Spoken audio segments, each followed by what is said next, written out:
Hola, soy Cecilia Mir y en este vídeo os hablaré del método científico, pero a nivel práctico, ¿vale? Con un ejemplo práctico. Por ejemplo, ya empezamos bien. A ver, imaginar si queréis determinar el efecto de un fertilizante en el crecimiento de una planta.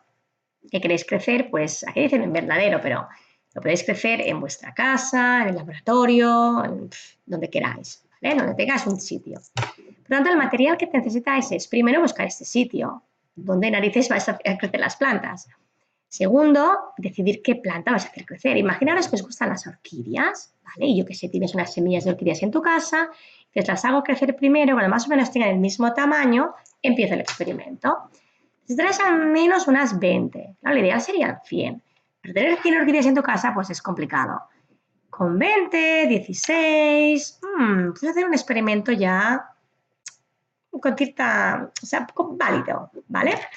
Entonces, piensa que tienes que regarlas, por tanto, agua y algo para regarlas, fertilizante y la tierra donde vas a crecer las orquídeas, ¿vale? Si es un tiesto, pues pones tierra universal, lo que tengas en aquel momento. Bueno, y quieres ver, por ejemplo, cómo crecen las orquídeas en una concentración baja de fertilizante, una concentración media o concentración alta. Entonces tienes que diseñar un experimento que te responda pues esta pregunta. ¿En qué concentración pues crece mejor? Si se crece mejor con fertilizante. Tienes que hacer tu hipótesis. La hipótesis, recordar que siempre es en forma de pregunta. Por ejemplo, una posible hipótesis sería: ¿qué efecto tiene un cierto fertilizante en el crecimiento de orquídeas crecidas en el laboratorio?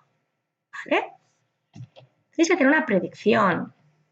Puedes predecir pues, que las orquídeas crecerán mejor, por ejemplo, a media concentración de fertilizante, ¿vale? O yo qué sé, pues lo que queráis, ¿vale? Lo que os dé la gana. Bien, entonces tienes que hacer el experimento. Una posibilidad es, por ejemplo, tener 20 plantas y las divides en 4 grupos. ¿Vale? El primer grupo será el grupo control, serán plantas que solo recibirán agua. ¿Vale? Y luego está el 2, 3 y 4, que serían el grupo experimental, que recibirán el agua a la cual habéis añadido una concentración determinada de fertilizante. El grupo 2 le pondréis una concentración débil, muy poca, muy baja. Al grupo 3 una concentración media y grupo 4 una concentración alta. ¿Vale? Las plantas se regarán cada día y después de un periodo, puede ser al cabo de un mes, miraréis pues, el crecimiento de la planta. Bien las podéis pesar o bien podéis medir con una regla el crecimiento, la longitud de la planta. Bien, ¿cuál sería el grupo control? Como os he comentado, serían las 5 plantas que solo reciben agua durante este mes. Si las regas cada día, cada 2 días, 3 veces a la semana, son las que solo reciben agua. El grupo experimental serán aquellas 15 plantas, grupo 2, 3 y 4, que, ¿vale? Estas aquí que teníais, ¿vale? Estas de aquí, que reciben la concentración de fertilizante, ¿vale? Ya sea baja, media o alta, ¿vale? Bien. Entonces, ¿qué variables necesitamos tener constantes? Bien, por ejemplo, el agua con que reguemos a las plantas tiene que ser la misma. Es decir, vale que no habéis puesto fertilizante, pero si regas 50 mililitros cada planta, tienes que regar siempre, siempre, siempre a lo largo de este mes con los 50 mililitros, ya sea con agua sola o con agua con el fertilizante incluido, ¿vale? Pero siempre el mismo volumen de agua. Los tiestos donde crecen las plantas tienen que ser del igual tamaño. Tiene que estar en la misma temperatura, que reciban la misma cantidad de luz, tienen que estar las 20 plantas en el mismo sitio pues, de la casa o en el mismo sitio del laboratorio. ¿Vale? Bien, solo puedes variar una variable, solo un factor puede variar, que en este caso será la cantidad de fertilizante que tú decides. Por tanto, sería la variable independiente, la variable que tú manipulas, que tú decides qué concentración realizar, ¿vale? Con qué concentración regar las plantas. Por lo tanto, el experimento tendría la variable independiente, que sería la cantidad de fertilizante, las variables controladas serían estas de aquí que os he comentado, ¿vale? Y lo que quieres observar es el crecimiento de la planta. En este caso, también podría ser el peso. Pero hemos decidido, por ejemplo, el crecimiento de la planta, ¿sí? El crecimiento de la planta, los valores, en este caso en centímetros, sería la variable dependiente. Lo quería al eje de las y, al eje de la y. Al eje de las X, recordar que va la variable independiente, la concentración de fertilizante, ¿vale? Imaginaros que tenéis estos resultados. Muy bien. Tu hipótesis era cierta. Bueno, tu hipótesis, ¿vale? Preguntaba si tenía efecto la planta en el crecimiento. Bueno, tú has visto que, bueno, aquí en el grupo 2 y grupo 3 sí que crece más la planta. Crece mejor con fertilizante, pero cuidadito porque en el grupo 4 con una alta concentración existe como una inhibición de crecimiento. Por lo tanto, lo que sería importante es, además de los resultados, hay que hacer un análisis, hay que hacer gráficos, ¿de acuerdo? Y hay que comentar estos gráficos. Tablas, gráficos, cuantas más cosas, mejor, ¿vale? Para explicar los resultados. Porque podrías decir, sí, mira, con el fertilizante la orquídea crece mejor. No, porque a partir de cierta concentración hay una inhibición del crecimiento. Habéis hecho una predicción, habéis dicho que creíais que con una concentración media de fertilizante crecería mejor. Bueno, con los resultados veis que vuestra predicción es falsa. Los resultados, bueno, esta predicción que habíais hecho en un principio, pues no era cierta, porque cuando crece mejor es a una baja concentración de fertilizante. Como he comentado, cuando hay una alta concentración hay una inhibición de crecimiento. Siempre hay que comparar el grupo experimental con el grupo control. Son las razones por qué hacemos un control, ¿sí? Sirve solo para comparar el grupo experimental con el grupo control. Si el grupo control, por ejemplo, no nos crece, tenemos un problema. Hay que repetir el experimento, ¿de acuerdo? Por lo tanto, cuidar muy bien a las plantas, pero sobre todo al grupo control. Bien, ¿qué conclusiones vais a sacar? Recordar que no es lo mismo analizar los datos, que es hablar sobre los gráficos, qué estos se han salido, por qué creéis que es este resultado. Y otro sería la conclusión. En la conclusión, evidentemente hay que basarse en los resultados, pero hay que decir si la hipótesis, tu predicción, era cierta o no era cierta. Tienes que contestar la hipótesis. Aquí tu conclusión sería: las orquídeas crecen mejor con una concentración baja de fertilizante. Por tanto, nuestra primera predicción fue errónea. ¿Sí? Además, puedes comentar, puedes comentar que cuando hay una alta concentración empieza a inhibirse el crecimiento de la planta, ¿vale? En la conclusión también es importante poner posibles mejoras, puntos débiles, es decir, aquellos problemas que habéis tenido en el experimento, comentarlos, ¿vale? Errores en las medidas, problemas que has tenido en este mes que seguro que tendréis. Y si volvierais a hacer el experimento, ¿qué mejoras haríais? ¿Vale? Bien, vamos a responder una serie de preguntas que siempre os hacéis, porque es importante hacer 20 plantas. Como os he comentado, sería mejor hacer 100, ¿vale? 25 en cada grupo. Y repetir el experimento, pues mira, todas las veces que sea posible. Contra más datos, mejor, porque así eliminas el error pues, de medida o mil cosas. Pero claro, hay que ser realistas, ¿vale? Pero claro, pensar que los resultados tienen que ser precisos y exactos. Con lo cual, si es un experimento con muy poquitas plantas, la conclusión no será válida. ¿Vale? Otra pregunta. A ver, ¿por qué es importante repetir el experimento muchas veces? Por lo que os he comentado, para tener más validez de los resultados. Contra más plantas, más resultados, pues hacer una media, desviación estándar, ves si los resultados se alejan mucho de la media, entonces hay una desviación estándar muy alta, no es bueno. ¿De acuerdo? Es un poquito para validar los resultados. Contra más plantas, más análisis estadísticos hagáis, mejor. ¿Vale? Pero hay que ser realistas. Tampoco tenemos mucho tiempo en el instituto o en el colegio donde podáis. ¿Vale? Porque es importante el control para comparar.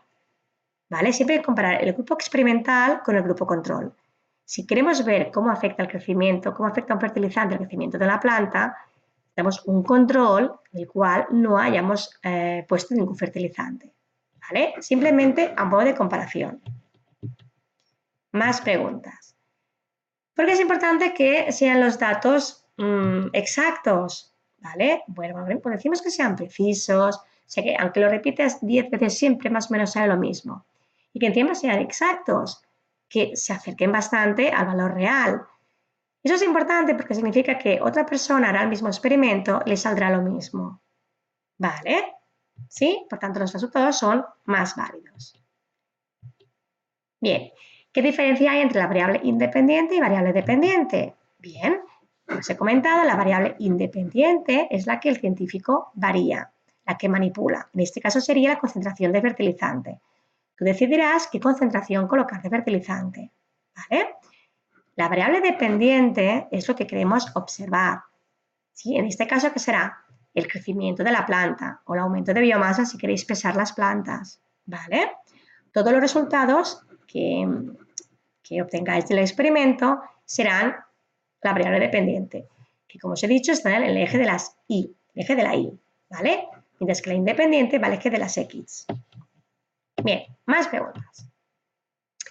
En un experimento control, ¿vale? Hemos dicho que solo se puede variar un factor, en este caso el fertilizante. Todo lo demás tiene que ser constante, son las variables controladas, ¿vale? Como habíamos comentado, pues el tipo de plantas, si haces orquídeas, son 20 orquídeas. La tierra con que crecen las orquídeas, pues haces los tiestos y pones el mismo paquete de tierra.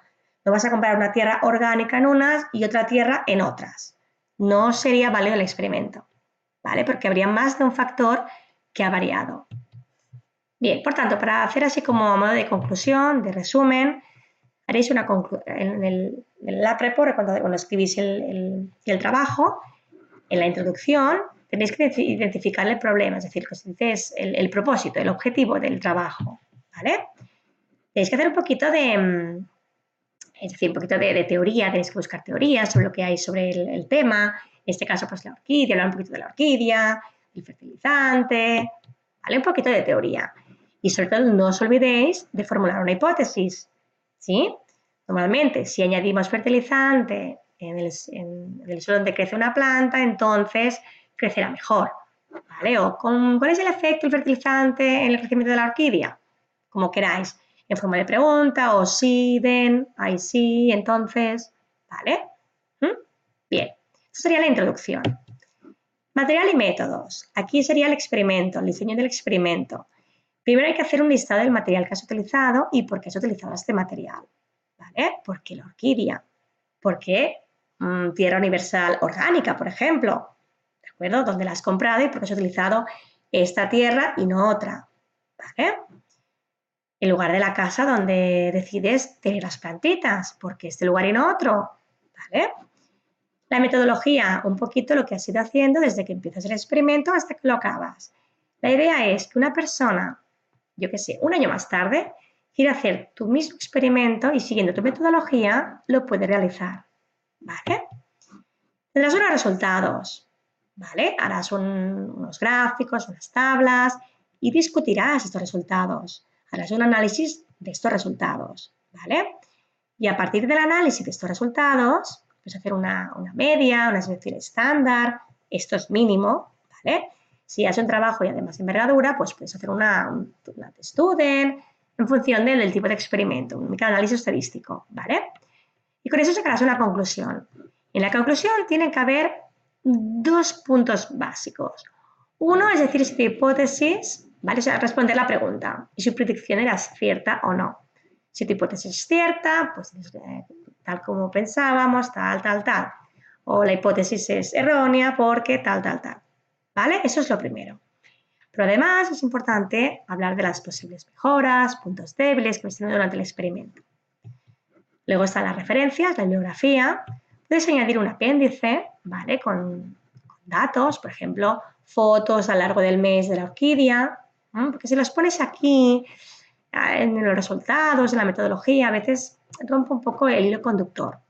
Es mejor en el apéndice, si pones muchas, ¿vale? Cada figura, como siempre, bien numerada, haciendo referencia en el texto, bien. Y también está muy bien poner un abstract. Un abstract es una versión condensada de todo el texto, de todo el trabajo. La idea es que haya un párrafo, por ejemplo, de introducción, un párrafo de la metodología, el diseño experimental y un párrafo de los resultados de conclusión obtenido. ¿Vale? De modo que Tú lees el abstract, si te gusta, te leerás el trabajo. Si ya dices que penoso es este abstract, pues ya no te vas a leer el trabajo. ¿Vale? En los artículos científicos haces esto, te lees el abstract y en función del abstract, si lo encuentras interesante o no, te lees el artículo. ¿Vale? El abstract tiene que ser una página, como máximo 300 palabras, de 250 a 300 palabras. ¿Vale? Bien, pues con esto he acabado. No os deis por vencidos y recordad, tenéis que saber explicar el experimento como si fuera muy fácil. Si no, es que no acabáis de tenerlo claro. ¿Vale? Venga, gracias. Hasta la próxima.